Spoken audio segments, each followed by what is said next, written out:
নোয়াখালীতে ফিল্মি স্টাইলে রড বোঝাই ট্রাক ডাকাতি করল যুবদল কর্মী সুজন। আজ ভোররাতে নোয়াখালী কবিরহাট উপজেলার সুন্দরপুর ৫ নম্বর ওয়ার্ড থেকে ডাকাতির শিকার একটি ট্রাক ও রড সহ যুবদল কর্মী সোলেমান সুজন ও তার ২ সহযোগীকে আটক করেছে কবিরহাট থানা পুলিশ। আটক সোলেমান সুজন কবিরহাট উপজেলার সুন্দরপুর গ্রামের নীরা মিয়া বাড়ির আনন্দ মাস্টারের ছেলে। অন্যদিকে অপর আসামি আবু সায়েদ পৌরসভার উত্তর ঘোষবাগ গাড়িওয়ালাগো বাড়ির ওমর আলীর ছেলে। তারা একই উপজেলার বাসিন্দা। পুলিশ সূত্রে জানা গেছে, আটককৃতরা একটি রড বোঝাই ট্রাকের গতিপথ রোধ করে চালক ও হেলপারকে রাস্তার পাশে ফেলে দিয়ে ট্রাকটি নিয়ে কবিরহাটের উদ্দেশ্যে রওনা হয়। এ সময় টহলরত পুলিশ চালক ও হেলপারকে সন্দেহজনক অবস্থায় দেখতে পেয়ে জিজ্ঞাসাবাদ করলে তারা ট্রাক ডাকাতির ঘটনা জানান। পরে মালিকপক্ষের সঙ্গে যোগাযোগ করে ট্রাকের অবস্থান ট্র্যাকিংয়ের মাধ্যমে শনাক্ত করা হয়। পুলিশ সুন্দরপুর ইউনিয়নের ৫ নম্বর ওয়ার্ড থেকে রড বোঝাই ট্রাক সহ ডাকাত দলের লিডার সুজন সহ ৩ জনকে আটক করে। আইল্যান্ডের সাথে ঠাস দিয়ে ধরে ওরা ৩ জন এসে আমার হেল্পারের চাকু মারে আর আমার পিটায়।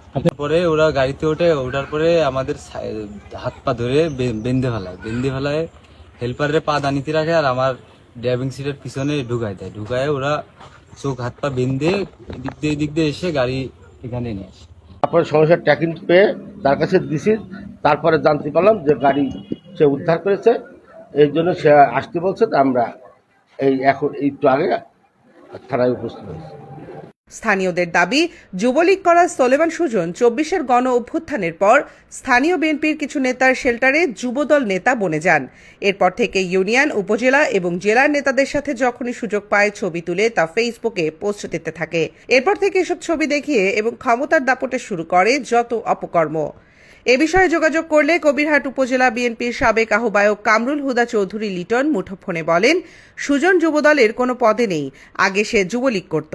৫ আগস্ট ২৪-এর পর যুবদলের সমর্থক হিসেবে নিজেকে পরিচয় দেয়। ইতিমধ্যেই জেলা যুবদলের নির্দেশে তাকে দল থেকে বহিষ্কার করা হয়েছে। আমাদের ৫ আগস্টের পূর্বে সে যুবলীগ করতো, আমাদের আপডেট করতো না।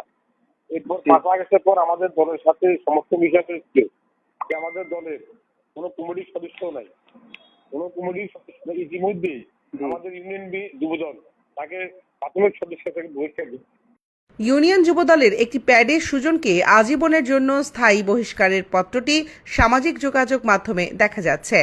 অন্যদিকে জেলা বিএনপির সদস্য এবং কবিরহাট পৌর বিএনপির সাবেক আহ্বায়ক মোস্তাফিজুর রহমান মঞ্জু কঠোর হুঁশিয়ারি দিয়ে বলেন, যারাই দলের নাম ভাঙিয়ে অনিয়ম করবে, পাশাপাশি অনিয়মকারীদের থানা থেকে ছাড়ানোর জন্য সুপারিশ করবে, তাদেরকেও আসামি হিসেবে জেলে দেয়া হবে।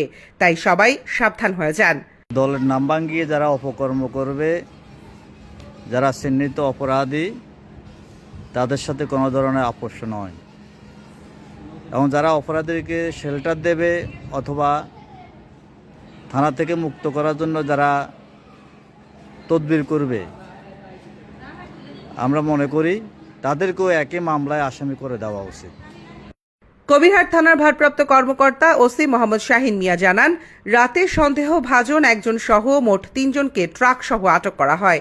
প্রাথমিক জিজ্ঞাসাবাদের পর একজনকে ছেড়ে দেওয়া হয়েছে। ট্রাকের মালিক পক্ষ এসেছে। ডাকাতির মামলায় বাকি ২ জনকে আদালতে প্রেরণ করা হবে। যারা এই কাজটা করছে তারাও চলে গেছে, আর ২ জনকে আমরা পাইছি মাল সহকারে। এখন হয়তো আমরা ওখানে জব্দ করেছি, জব্দ করে আইনগত ব্যবস্থা নিয়েছি। মালিক আসলে দাখিল করবে, আর অবশিষ্ট আসামি যারা আছে তারা